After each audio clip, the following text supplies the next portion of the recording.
Party और Bahujan Samajwadi party को नहीं बुलाया गया है। उद्धव ठाकरे साहब भी इसमें वर्चुअली जुड़ने जा रहे हैं।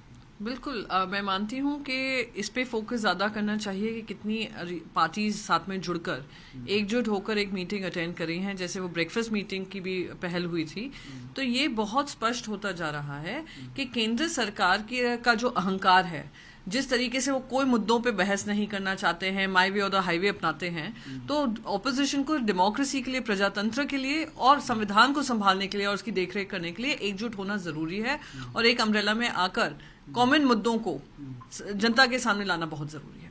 माना जा रहा है कि इस मीटिंग का चुनाव और आने वाले राज्यों में जो चुनाव होने जा रहे हैं उनकी रणनीति पर भी चर्चा हो सकती है। मैं मानती हूं कि सबसे महत्वपूर्ण बात यह है, 2024 तो अभी दूर है, जनता के साथ रोज वार हो रहा है। गरीबी को लेकर हो, अनएम्प्लॉयमेंट को लेकर हो, अर्थव्यवस्था को लेकर हो, हमने देखा नेशनल सिक्योरिटी के मुद्दे हों, किसानों के मुद्दे हों, कोविड मिसमैनेजमेंट का मुद्दा हो, वैक्सीन शॉर्टेज का मुद्दा हो, ये सारे मुद्दे अहम हैं। पर सरकार इस पे किसी तरीके की बहस नहीं होने दे रही है, पार्लियामेंट के अंदर हो या पार्लियामेंट के बाहर हो।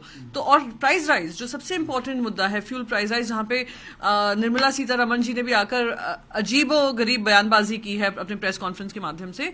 तो जनता के बीच पे अपनी आवाज रखना, जनता की आवाज बनकर उसको उठाना, ये विपक्ष की जिम्मेदारी होती है। चुनाव तो आते जाते रहेंगे, इंपॉर्टेंट ये है कि जनता की आवाज कहीं दबनी नहीं चाहिए।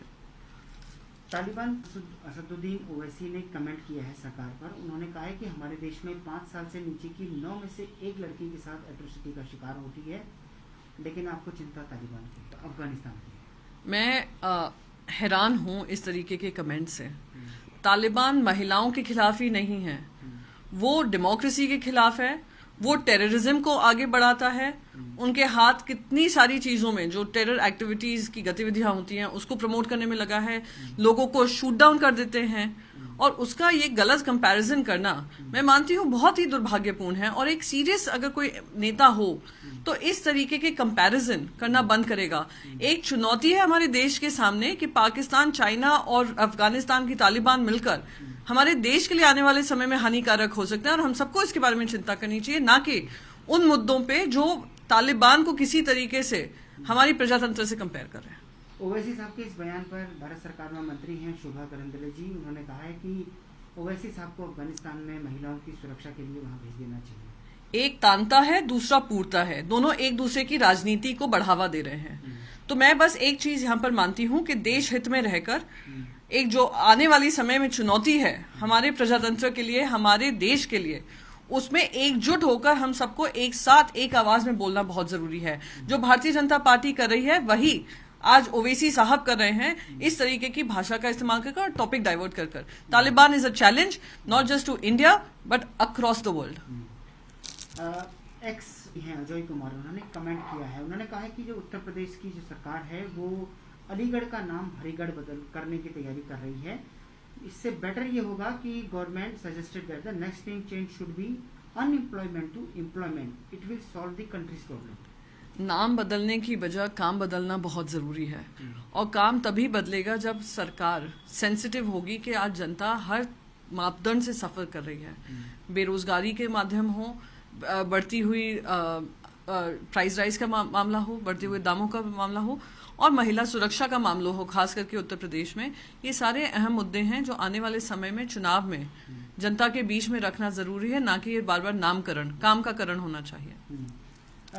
के खिलाफ 19 मामले दर्ज किए गए हैं। आरोप यह है कि कोविड-19 का वायलेशन हुआ है।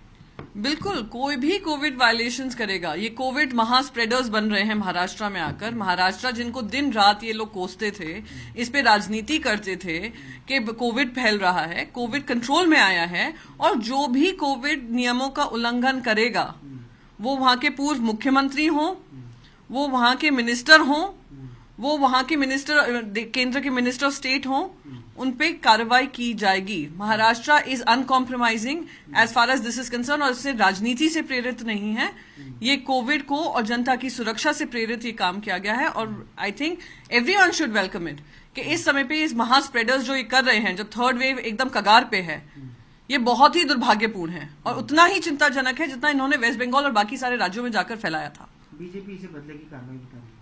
बीजेपी का काम ही ये है कि दूसरों के बारे में बदला बदला करती रहती है, काम से हमेशा मुकरती रहती है।